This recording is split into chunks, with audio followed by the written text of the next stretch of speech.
আমরা কোনো ধরনের পুরস্কৃত হই নাই। আমরা এর আগে হজ ব্যবস্থাপনায় বাংলাদেশ আমরা সব সময় চ্যাম্পিয়ন হইতাম। গতবার হজ ব্যবস্থাপনায় আমাদের কোনো পুরস্কার ছিল না। এই বছর যদি 250 জায়গায় 1000 করা হয় আমাদের হজ ব্যবস্থাপনা আমরা সমস্ত ভুলুণ্ঠিত হব এবং আমাদের মান সম্মান নিয়ে চিনিবিনি করা হবে যে হজ ব্যবস্থাপনায় হজ এজেন্সিরা সার্ভিস দিতে পারে নাই। গতবার কারা পুরস্কৃত হয়েছে জানেন? সিট প্রথম হয়েছে, ইরাক সেকেন্ড হয়েছে, ইরান থার্ড হয়েছে।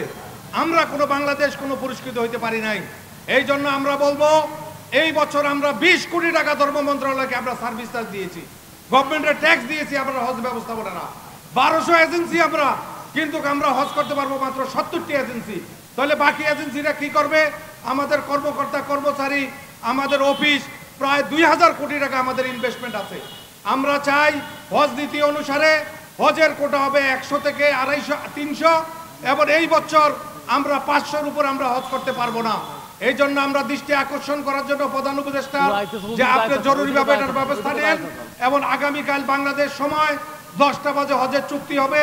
সেই চুক্তিতে যেন আমাদের কোটা এই বছরের জন্য 500 থাকে এবং আগামী বছর থেকে বাংলাদেশের যে হজ আইন আছে সেই হজ আইন অনুসারে 100 থেকে 300 হবে। এটাই আমাদের দাবি। আমাদের সাংবাদিক ভাইদের মাধ্যমে আমরা সারা বিশ্বের মানুষকে জানাইতে চাই আমরা হজ একটা ফরজ ইবাদত। এই ফরজ ইবাদতের জন্য আগামী 5 জুন এখনো 6 মাস হজের বাকি, যেটা নজিরবিহীন। 6 মাস আগে হজের রেজিস্ট্রেশন বন্ধ করে দেওয়া হয়েছে। এটা কি চক্রান্ত? এই চক্রান্ত আমাদের মুসলিম সমাজের হাজিদের ফরজ ইবাদতের চক্রান্ত। যে হাজি এবার চুক্তি রেজিস্ট্রেশন করতে পারলো না, যে হাজি যদি মারা যায় এই ফরজ ইবাদতের জন্য সে যদি গুনাহগার হয় এর দায় দায়িত্ব কে নিবে? এটা আপনার জাতির কাছে আপনারা জানাবেন। আপনাদেরকে ধন্যবাদ।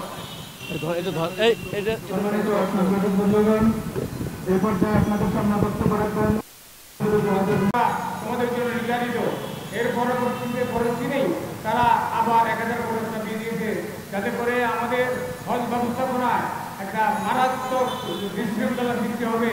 কারণ প্রত্যেকটা এজেন্সি একটা লজিস্টিক সাপোর্ট হজের জন্য আছে যা 100 থেকে 300 পর্যন্ত।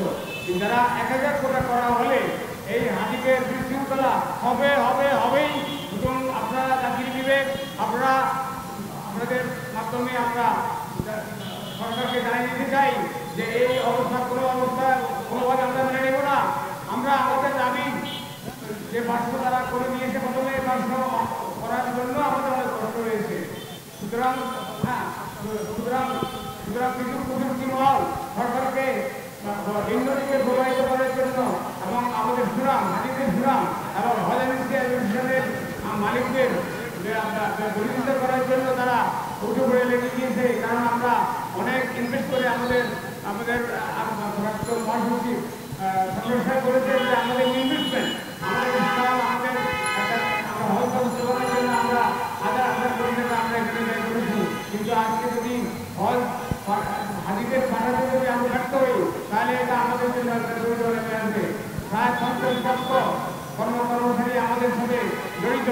সুতরাং আপনাদের জাতির বিবেক আপনাদের লেখনের মাধ্যমে আমরা সরকারকে জাতিকে জানিয়ে দিতে চাই যে আমরা 500 কোটি বেশি কাজে করবো না।